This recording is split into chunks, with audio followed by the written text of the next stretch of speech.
So I used to think that narcolepsy and necrophilia were the same thing. Turns out they're not. Narcolepsy is a sleep disorder where you can randomly fall asleep.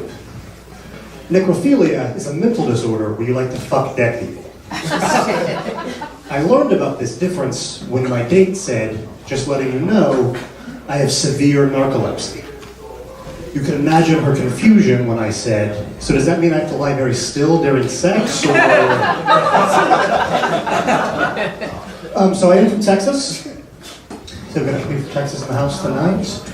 I gotta say that I think people from Texas take their motto a lot more seriously than New Yorkers do. Because the motto in Texas is everything is bigger in Texas, right? And like, we live by that. We have bigger stadiums, bigger guns, bigger denial of a woman's right to choose.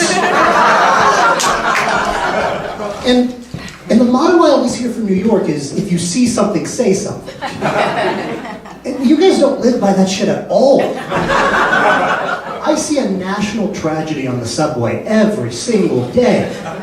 I think the New York City motto really should be, if you see something, stare at the ceiling and just pray to get to 42nd Street.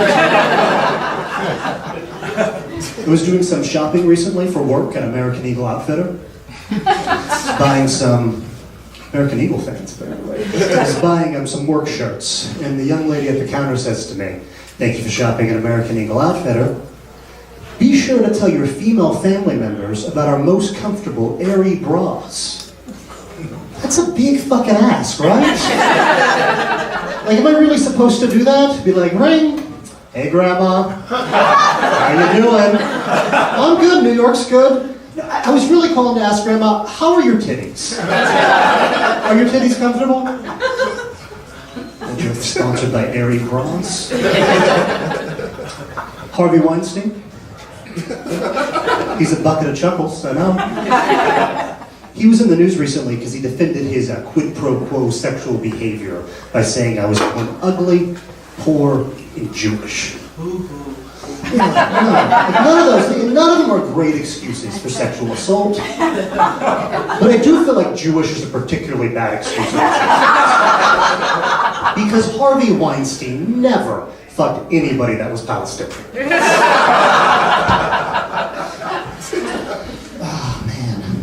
I gotta say, you know, my mom has one of those cars that reads the text messages to you, you know? This is a dangerous invention. I do not recommend this. We're Thanksgiving, I'm in the car, I'm driving, my phone's plugged in, my mom's in the passenger seat. And some music's playing and it cuts out and a little robot lady comes on and says, "You have a text from Kayla." Kayla says, "Thank you for buying the lube. That was really sweet of you." I don't know about you guys, me and my mother don't typically talk about our lube preferences, so the car is just dead silent. The thing about this particular model is it repeats the text message over and over again until you respond. So for about the fourth, "Thanks for buying the lube," my mom, ever the avoider, says, "Well, speaking of lube, Brett Kavanaugh's really gonna fuck us over, right?" Hero we all deserve, you know?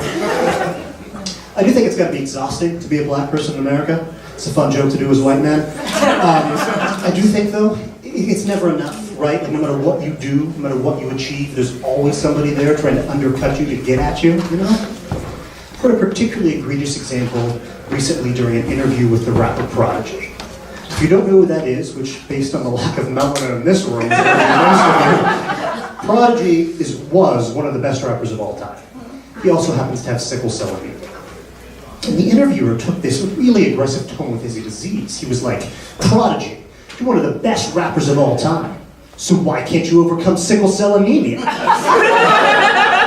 God damn, man, you're mad at him because he can't overcome a recessive gene? We would never do that to a white celebrity. You would never hear someone say, like, "Michael J. Fox, one of the best actors of your generation. So why can't you sit still in your chair?" Look, I know some people don't like disability jokes. If you didn't like that Michael J. Fox joke, just shake it off. It's what he would do, okay? My name is Austin Anderson, thank you so much.